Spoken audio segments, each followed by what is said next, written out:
Assalamualaikum students, I am your teacher from Kiddie Campus. I hope you all are fine. Okay students, today we are going to learn our lesson from English book. Are you ready? Let's open the page number 15. Okay students, first of all write down the date on the top of the page. ठीक है, यहाँ पे हम date mention करेंगे, फिर हम caption पढ़ेंगे. Use of in, on and under. Use of in, on and under. तो बच्चों इनको प्रपोजिशंस कहते हैं. हम इन प्रपोजिशंस का यूज़ करेंगे.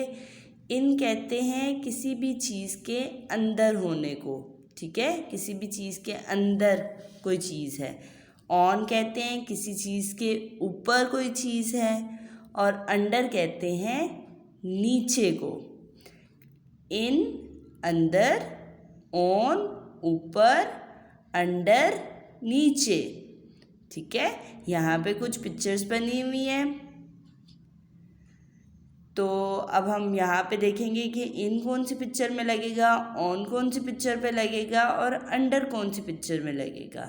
ठीक है, इनका मतलब होता है किसी चीज़ के अंदर.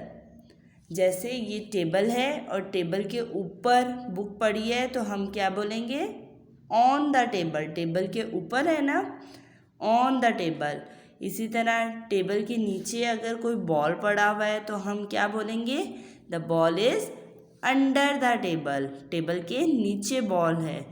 और इसी तरह अगर पेंसिल बॉक्स में पेंसिल है तो हम कहेंगे कि pencil is in the pencil box.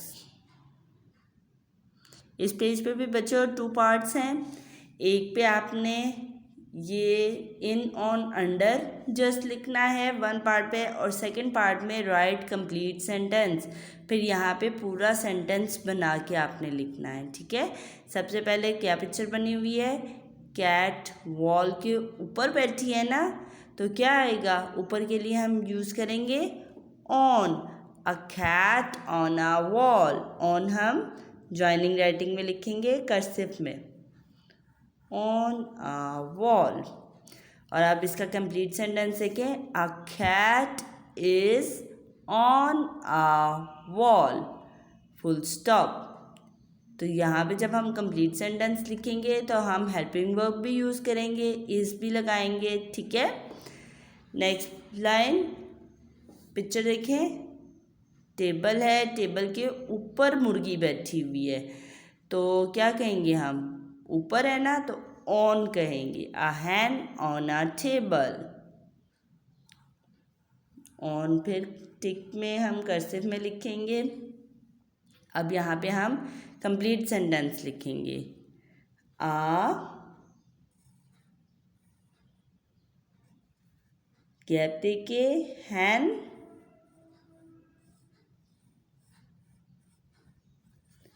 is on a table.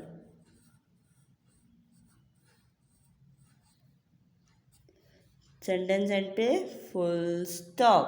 देखा बच्चों, अ हैन इज ऑन अ टेबल. अब इसी तरह ब्लैंकेट के नीचे है ना, तो हम इधर लिखेंगे a boy under blanket.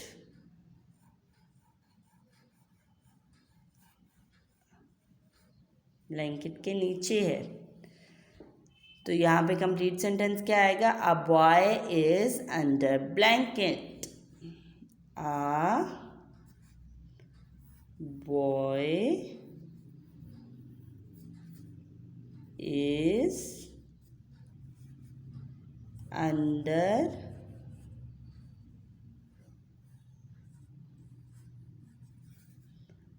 blanket. BLANKET.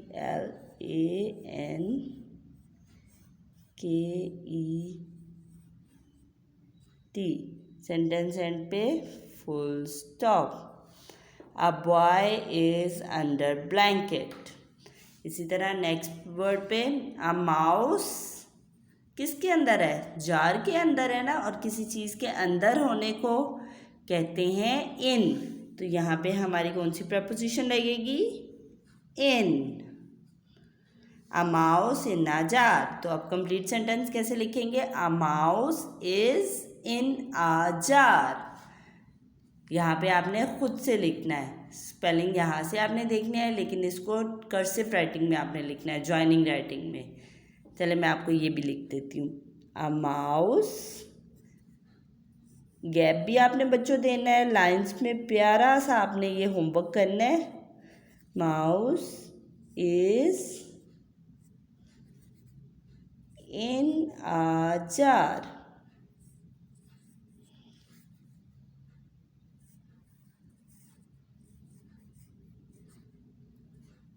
और लास्ट पे full stop. A mouse is in a jar. A ribbon in a book. ये रिबन देख रहे हैं आप पेज पे, बुक के अंदर है ना रिबन, पेजेस के अंदर है, तो इन अ बुक। ठीक है। पेंसिल जो है वो ऑन अ बुक है और रिबन जो है इन अ बुक है। A ribbon is in a book. Last sentence भी मैं आपको लिख देती हूँ, आपने इसी तरह जॉइनिंग राइटिंग में अपना होमवर्क करना है। RIBBON। A ribbon is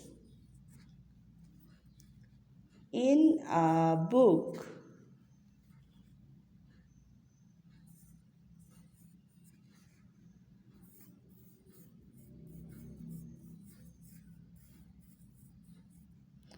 full stop. ठीक है बच्चों, a ribbon is in a book. तो देखा हमने प्रपोजिशंस भी लगाई, दोबारा से बताती हूँ। इन कहते हैं किसी चीज़ के अंदर होने को, ठीक है, जार के अंदर है ना माउस, तो किसी चीज़ के अंदर होने को। ऑन कहते हैं किसी चीज़ के ऊपर होने को, ठीक है, टेबल के ऊपर है। और अंडर कहते हैं किसी चीज़ के नीचे होने को, ठीक है, किसी चीज़ के नीचे। ये ब्लैंकेट के नीचे बच्चा है ना, बॉय ब्लैंकेट के नीचे है, तो अंडर इसको बोलेंगे। A ribbon is in a book का मतलब है कि ये देखें, ये बुक खुली हुई है और पेजेस के अंदर रिबन है, तो इसलिए हमने यहाँ पे इन का इस्तेमाल लगाया। अगर पेंसिल की बात हो रही होती तो आप pencil is on a book, ठीक है, पेंसिल बुक के ऊपर है, रिबन बुक के अंदर है। तो बच्चों इस पे आपने डेट मार्क करनी है, नीटली अपना होमवर्क करना है, समझ के करना है, वीडियो को बार बार देखें और समझ के अपना नीटली अपने होमवर्क करना है, ठीक है। स्टे होम, स्टे सेफ, अल्लाह हाफिज़, थैंक यू।